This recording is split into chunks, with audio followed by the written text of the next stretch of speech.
right, welcome to Now This Is Podcasting. I'm your host, Connor, and I'm here with former guest Calvin. Thanks for having me back. Once again, no Jaden this time, but that's all right. Yeah. We're here to get talk. It back soon. Yeah, we're here to talk about a pretty interesting one, Anonymous Animals.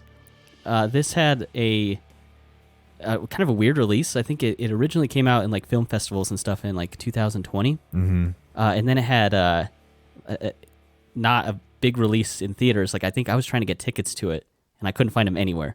No, I mean we couldn't even buy it until literally last. What is today? The 5th, right? Yeah, when it came out, it came out on the 5th. Like we couldn't find it on iTunes or like just any streaming. Yeah. Even though it'd been out for a year. Yeah, it was odd, and so yeah, we ended up being able to get it on like I think Apple TV is what I ended up buying it on. I think it's like one of the only platforms you can, at least in the US, that you can buy it on. Yeah, I ended up buying it too because I was like, I didn't necessarily just want to use yours. I'm like, this looks good, I'm going to buy it. Oh. Kind of pissed about that now. Yeah. I do have, there's not very many reviews on IMDb about it, but I found one that's kind of funny. It's at only 64 minutes long. The 1 minute and 41 second trailer is the movie. Toss the French dialogue in there, and this is a classic. Not. So many things I could think of a better time waster, like watching paint dry. 1 star is generous. How do you feel about that? Like, what is your first impression compared to this guy's impression of the movie? So I was really excited to see this because it has no dialogue and it seemed dark. So I was expecting a lot of emphasis on ambient sound and camera work to create something really interesting. I'm pretty disappointed. I wouldn't say it's that bad, like what that guy is describing is, because it's just like a lot of films can just linger like that, and they can just really like percolate. Right. This isn't one of those. It's not great at doing that, mostly because the editing is very strange. But we'll get into that in a moment. Like, what did you think of it? I think it's a really interesting idea that becomes less interesting the longer the movie goes on, which is odd considering it's barely an hour long. Yeah. That somehow it's like the more it goes on, the more it loses me. I have kind of thoughts that we can get into later on of like stuff I would do differently, but I think this movie is just so obvious in what it's trying to do, and I think that can be fine considering the fact there's no dialogue in this. So you need to find a way to tell your story. If you're not going to have any exposition or any dialogue to help the audience along with it. But this is like so on the nose that it like I said, it's like at the beginning I think there's like a vagueness to it that I found really interesting. Yeah, I still like don't understand why he was chained to a tree. Yeah, I don't either. But that's the only thing in this film though that I didn't understand. Yeah. But yeah, like right after that, it's like it takes like 2 more scenes for me to be like, oh, I know what this is about. And so yeah, I think that it is fine to be disappointed in this movie because I remember like looking up the trailer because I was just getting a hold of you. I was like, we should find something that came out more recently to do because we had done like Evil Dead and stuff, and we were kind of doing some older movies. And I was like, oh, we should find a new one. And I found this, and I was like, oh, interesting. Like French movie with no dialogue. Like, okay, like yeah. We'll be the only 2 who want to watch this. Yeah, exactly. Which is maybe part of the reason we don't have Jaden in on this one because it's not like your typical movie. It's directed by Baptiste Rouveure. And he also had a writing credit on it. I think he wrote the whole thing. Yeah, I don't think he's also the producer. Right. Well, it was released by Anonymous Animals Productions. Yeah, I'm pretty sure. I think it's all his thing. Like this is just like purely his vision for it. And like I said, it's an hour and 4 minutes long. I couldn't find a budget for it. Saved my life. I love my stats. Couldn't find one. Yeah. And there's no box office really because it just got a minimal release like just a week ago or so. And there's like it did like film festivals and stuff before that, so not a lot of stats on this one. But do you want to give a go? It has like the French title. I mean, I don't know French as well as I do. You're the language guy. I wanted you to take a stab at it. I really shouldn't, like, considering how much I cook. I need to understand like French pronunciation a lot better. But it's animaux, anonyme. I like that. That's perfect. Yeah, you nailed it. Cool. Yeah. I'm sure it's terrible. I'm sure it's not even close. But no one's going to listen to this episode anyways. I mean, this one might do well. I was like looking up just to see if there were any reviews on it. There's like one other review on this, so we might like crazy. We might top the charts with this. We've got a corner on the market. Yeah. I want to get kind of the way we go through these usually is like start first with the look of the film. This is like a really interesting mix of like really well tracked, I think, dolly shots that are like the camera's really stable and it's these really nice smooth shots. And then it's immediately edited together with like these really jarring handheld cam shots. Yeah. And I think it's kind of distracting to have both of those elements. I don't think they work well together. Yeah, it's not that I don't think that they don't work well together. I think they can work well together. And I understand that there's so much handheld camera work here to because it's meant to reflect the perspective of terrified and confused people, but it's too much. Mm-hmm. It's way, way, way too much. It's too much in terms of the number of shots that we have. It's too much in terms of how long they go, and it's too much in the degree to which it shakes. You just a little bit. I would say it's like kind of that area between handheld and like shaky cam where it feels on purpose at some parts. Like it's not even that like that they've got it on a poor gimbal or something like that. They're just like actively like moving the camera to make it jarring and unsettling. I do think one part of like having those kind of two camera techniques used that I found interesting. I think there's an emphasis on using these like really smooth, like stable shots when the emphasis is like more on nature and like the animal characters. They're all like these really, really nice shots with like you get like these really great wide shots of like there's like that one deer hunter. And I think like all the best shots they used in the trailer, unfortunately, there's not a whole lot of like cool ones to grab actually watching the movie. It's just more of like the forest. Like those shots of the forest are just fun and interesting because I mean there's your camera speaking in a way that that I was expecting more of. Right. Yeah, that's another thing. I think like the emphasis on nature kind of being like that's like the calming, smooth camera work, and like just the shots of the woods. It's like it's on like a track and it's just slowly moving or like slowly pans around. There's like slow zooms, and then as soon as you get to the human characters, that's when you get like your handheld cam and it's moving around a bunch. And so I kind of like that idea of having the camera technique split between like depending on what the emphasis is on. Yeah.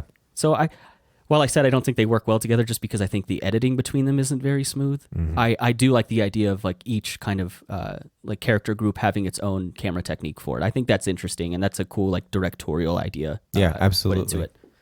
So yeah, that's someone that understands why we do camera work the way we do it and how we do really emphasize your point.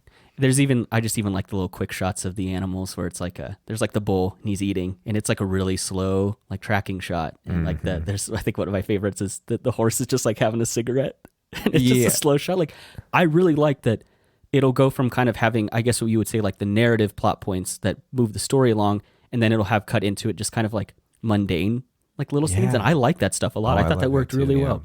But then it's edited with scared humans in a pen, and it's like, oh, this like it doesn't. It feels a little disjointed. Yeah, honestly, like the editing of the movie is what I find holds it back. Like it really feels like it could have worked just as well. Like if your point is this like PSA type thing, right? Humans as animals, it really could have worked just as well as a short or even like a 30-second infomercial, like those meth commercials. Oh, right. Yeah. Like that's honestly like what I got in terms of tone, in terms of message. But I like the cigarette commercials, the tobacco ones where they're like pulling out chunks of their skin. And like, it's like, I get the message, Yeah. That's the whole thing is like, and we don't really add to that. Like, and because of how we keep jumping around, we don't gain attachment to any of these characters, like of whom there are too many. The fact that you have all of those people in the pen, like we can't like, it just needed to be like a one shot type thing. Right. So because we keep jumping around, the film is too long because of that. Which is unfortunate considering, like I said, it's barely an hour long. So it is too long. And so nothing lands because the things you keep coming back to are so different. Like what you keep cutting between is like the animals, the people in the pen, and then like the dude who's like a dog fighter. Yeah, the dog. Yeah. Yeah, like that's really the problem I have with it is they seem to be suggesting different things at the same time. Right. We're just kind of uneasy, but without gaining awareness or attachment with what they're trying to say. Yeah. I think watching this movie, we've talked about like the language of film and I think this does, like I said, while it's obvious, it does a good job of telling its story just through what you're seeing on screen. And I think if you like want to get better at like figuring that stuff out and learning like, oh, this is a different way of telling a story. I think this movie is good for that reason. Absolutely. Great place to start. Yeah, because it is an obvious story. And I think maybe give a little more background on it. It's essentially like, it's kind of a story on how we treat animals, except people are like represented as the animals, like being pushed into a pen and they're scared like at a slaughterhouse, or there's a human character like essentially playing a dog who ends up in a dog fight. And all the animals, it's like people with like animal heads on, they represent human beings, you know, in reality. And so while like, yeah, like I said, I think the story is obvious. It's cool to see like kind of that switch. And I think it's a cool, unique way to tell a story. But like I said, it's too long and it's too obvious. But I think this is a good learning the language of film. I think it's a good, like you said, starting point for it for sure. Yeah, and with the language of film, I also don't understand why there's a score in this movie. I do want to get to the sound. I think all the best stuff is when there's no sound.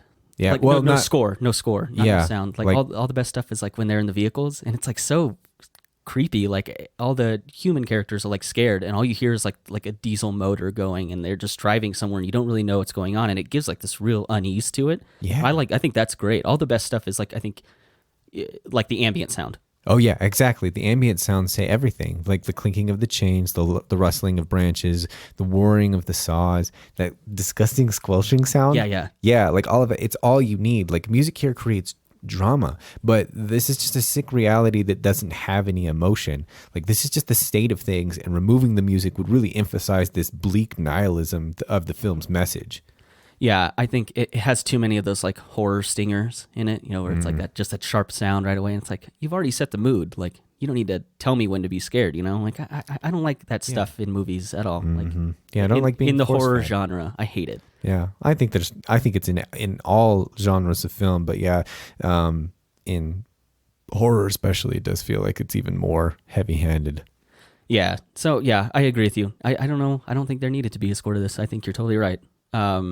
But yeah, I do love all like the rustling of the leaves and stuff. Like kind of when you have like the hunter out there tracking down people. I love that. I think all of that works really well. But, Yeah. But the one thing of the hunter, like I just didn't like that we kept cutting back to him 3 different times.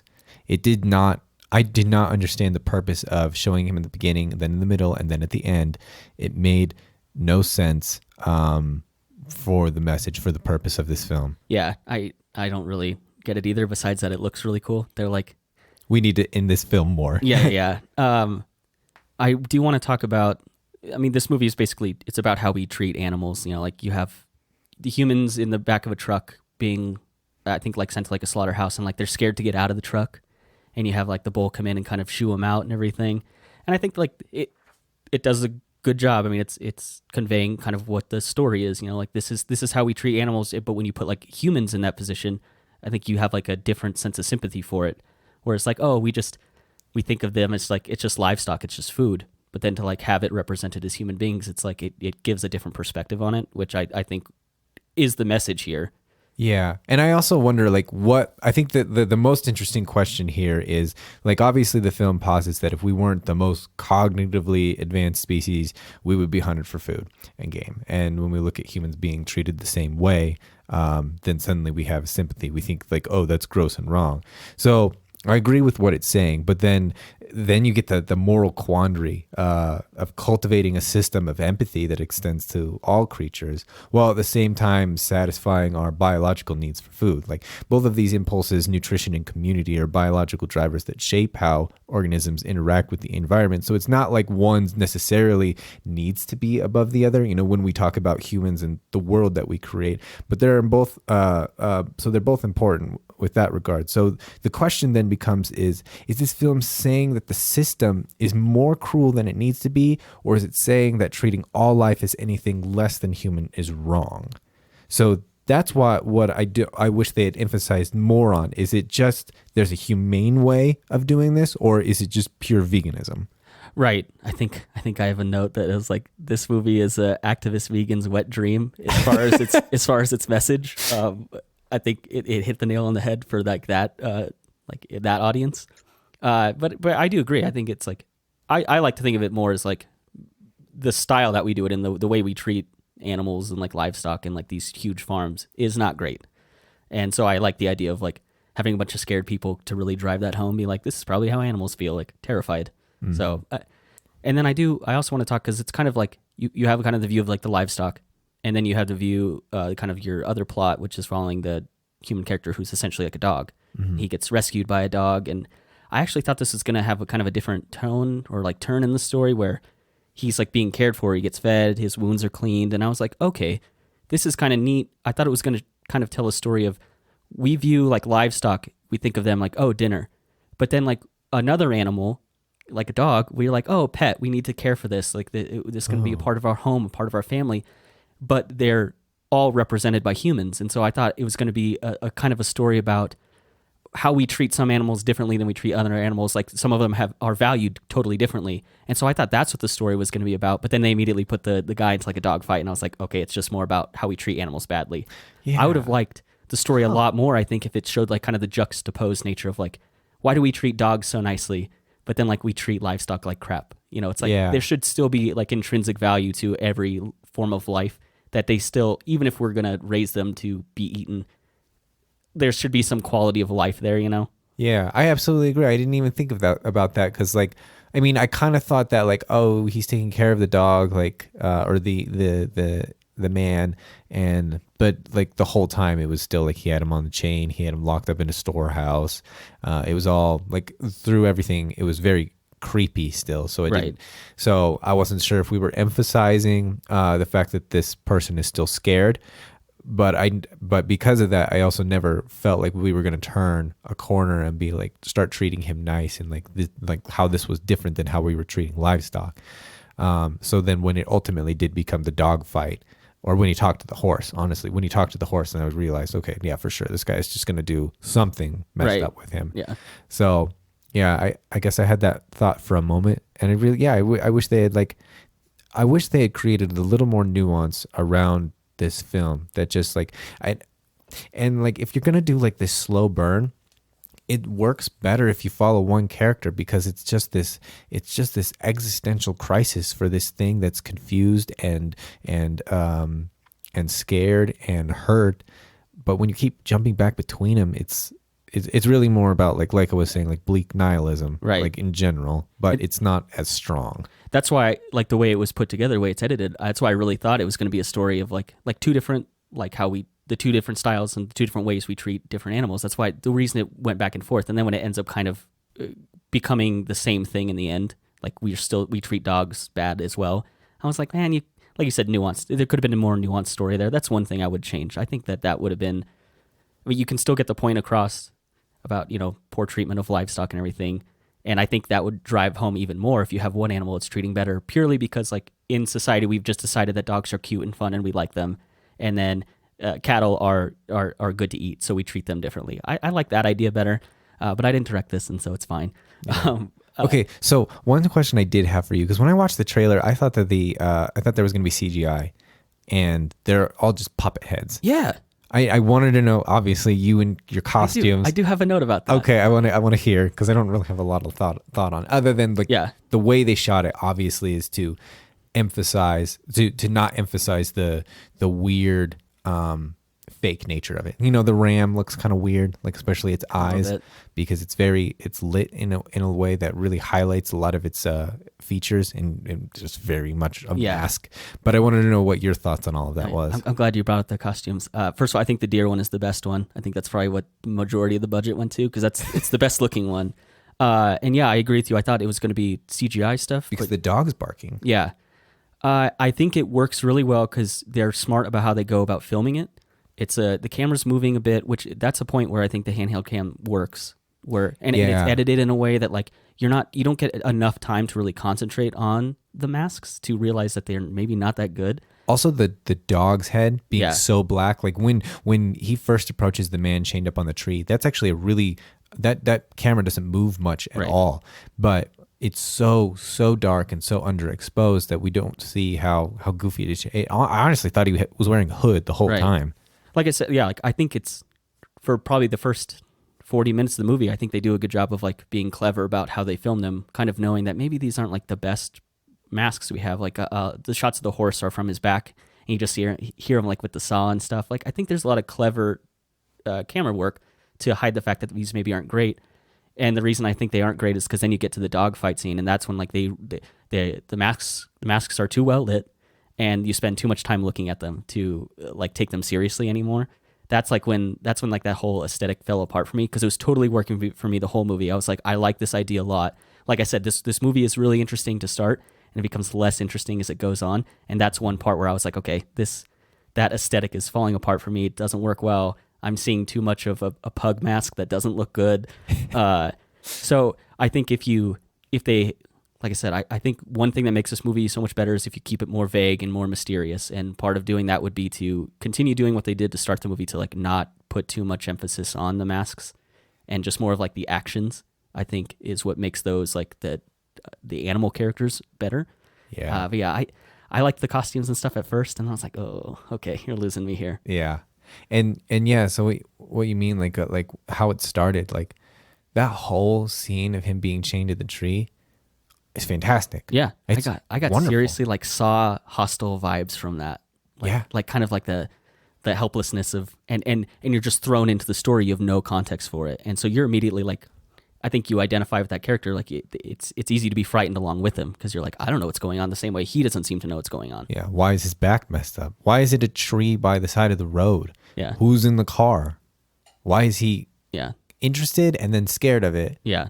I like to think of it as like, I mean, there are stray dogs that get rescued all the time. And that's why I sort of thought this was going to be like a heartwarming story about the dog, because he gets rescued, I thought, and then he gets his wounds clean. And I was like, okay, cool. Like, okay, this is going to show the good side. And then, yeah, then the dog fight happens. But that's what I think is like a stray. Maybe the chain isn't like, you don't need to take it necessarily like literally. I like to think of it more he just found a dog and he's like, oh, you're going to fight. That's what I think. What do you think of the buckets? What do you think they were right away? Right away, I thought they were, I mean, I don't know about right away. I think I thought that they were like human meat. That's what I put down. I just like white buckets. Human meat was and then it ends up being like that at the end because the one dog gets loaded up at the end with the horse who has all the buckets, and I'm assuming he gets turned into meat. Yeah, exactly. Yeah, that's what I'm saying. It's like there's not a lot of clever stuff in this movie. I feel like I got most of it right away. Yeah, there's not a lot of depth. Like like our camera is speaking and it's saying everything we need to, but it's not creating it's not also at the same time creating deeper ideas with how we're shooting things. There weren't like shots of bloody saws or like a lot of times like I wish there had been more like if you notice their coat said GEA. Yeah, I don't know what that stands for, but and one of them like the back the Bulls one said something about like animal processing or something like that, like production. It was something like that, and I just wish there was more like almost like corporate blandness to it. Like this is just a system, man. Like this is just all it is. Because then you could kind of hammer home that note of like big livestock, like that kind of that conglomerate and how it treats animals too. Instead, because this sort of seemed like a small farm. It would have been. I think you're probably right. It would have been better if it was like I'm probably sure it has to do to budget, but if it was like a big processing sort of factory and it was tons of people in it, I think then like that message maybe matters more. Yeah, I kind of like that idea. Yeah, if it was more like centralized, or whether if there was like just a bunch of paperwork and it was just like dude doing his job, not necessarily. I love that idea. One of the animals, it's like filing like tax paperwork. And he's got like, I know they all have like hands, but I would just love hooves. Like that would have been a little too goofy for me, but I do like the idea of like maybe show like the corporate bureaucracy side of like how we treat livestock and stuff. I think that'd be interesting too. And then the seedy underbelly of dogfighting, to like kind of juxtapose that. I think that would have been interesting. This would be like a really great mini series. Yeah, I think you're right. Yeah, that with just like you've got dogfighting, you've got like animal husbandry, then you've got like your whole kill farms and everything, and like how like you can basically turn any animal interaction and make it really uncomfortable, because even the idea of owning pets is, when you put a human into that role, it's very uncomfortable. Yeah, it changes the perspective totally, which is the part of this film I think works. Like seeing people in this situation is what makes this story work. Yeah. I like to think if you want to do like a little mini series, you could do one episode on like hunting. It's like like animals minding their own business in their habitat, and we're like, let's go trophy hunting. And I'm not against. I would love if it's just like a mall too. Yeah. And all of a sudden there's like like deer show up. I'm like, oh shit. Or like have like mounted like people heads like at a Bass Pro Shop. They have that. Like that'd be great. Not that I'm knocking hunting. I think there's plenty of people who do it. Like I think like if you're doing it for food, Like if you go out and get a tag and do that, but I like trophy hunting is the big problem I have. So if you wanted, I think you could have a story that emphasizes that aspect of how we treat animals. You know, I think there's enough interesting stuff in this that you're probably right. This works better if like 15-minute episodes probably. With almost a couple like different stories. Yeah, like Anonymous Animals Black Mirror edition. Right. Yeah. No. Yeah. Like a little anthology series. Yeah. No. I think that idea works a lot better because you can, we had said, this movie's too long to convey a message that we get right away. I think. So to have that like split up into a couple different mini episodes, I think would work better. I agree with that. Sounds like that's going to be our next project. Yeah. Yeah. I like that. The Anonymous Animal spin-off series. I like that. You're in charge of making all of the masks. Yeah. Do you have final thoughts on this one? No, that's pretty much it. I just wish there was more. I wish there was more in terms of question, more in terms of nuance, and it was edited differently. Like, I don't think it's necessarily too long. It's just, it's too long for the way they decided to make it. Right. I think, for me, the big thing, make it more vague. Because like you said, the opening is awesome. Like, you're like, why is this dog here? What is this? Why is he picking up this human? Like, what's the story here? And then it just kind of tells you right away. But I also think that this is a good movie to watch if you just, I mean, it's only an hour. I disagree with that IMDb comment. It's a waste of 60 minutes. I don't think it was a waste. I thought it was like fine enough to watch. Like, also, did you notice like the last shot, what they did there, when the buck is chasing the human? Yeah. Did you notice how they switched them? No, you have to. Yeah, that. I didn't realize it at first. The guy is the one that with the gun actually, and he's really? the one that shoots. Oh, because okay. what happens is they start showing half of the bodies, the feet and the upper torso, and then they slowly start morphing them. So the guy gets a coat, and then he's dressed just like the buck. And then it's just the buck's head. Then all of a sudden the dude stops. He's dressed just like the buck, and he's the one that shoots the gun. It's a fun camera work. It's totally unnecessary because we already understand exactly what you were trying to say. Yeah. It's really driving home. It's like we're the animals after all. Like it's like, but dude, like we get it. Yeah. I agree. Yeah. But I how many point bucks isn't that how they rate them? How many points a buck has? Yeah, how many points? Yeah, how many points would you give this one? It's like a 5.5. Okay. It's not bad. It's refreshing to see something different like this completely without dialogue. I loved how they used sign language at one point. Like that was the only language that we ever saw. That's cool. Yeah. I think for this movie got its limited release the same day Eternals came out, the Marvel movie. And so I'm glad that we chose to do a review on this small movie and not that. I think because I think smaller stuff like this deserves to get its day in the light, its day in the sun. So yeah. While I don't think this is a masterpiece or anything, I think it's worth watching. I'd probably go like 4 because it's interesting until it's not and it's too obvious. So yeah. I think with that we'll wrap this one up. You can find our podcast on any podcast platform, like iTunes and Spotify, pretty much anywhere. If you want to get in contact with us, we have an email at nowthisidpodcasting100@gmail.com. And also, we put these all on YouTube, so there's a comment section there. Apparently you can also comment on Spotify, but we don't check those. Oh, I didn't even know that was a thing. I didn't even know that was a thing. I'll have to figure that out because I like checking them, and I reply to most all of them. We don't get like a ton of comments, but we get suggestions and stuff on there. So we have movies coming up that have been suggested to us there. And D's is still coming out, actually. Thank you for listening to Now This Is Podcasting.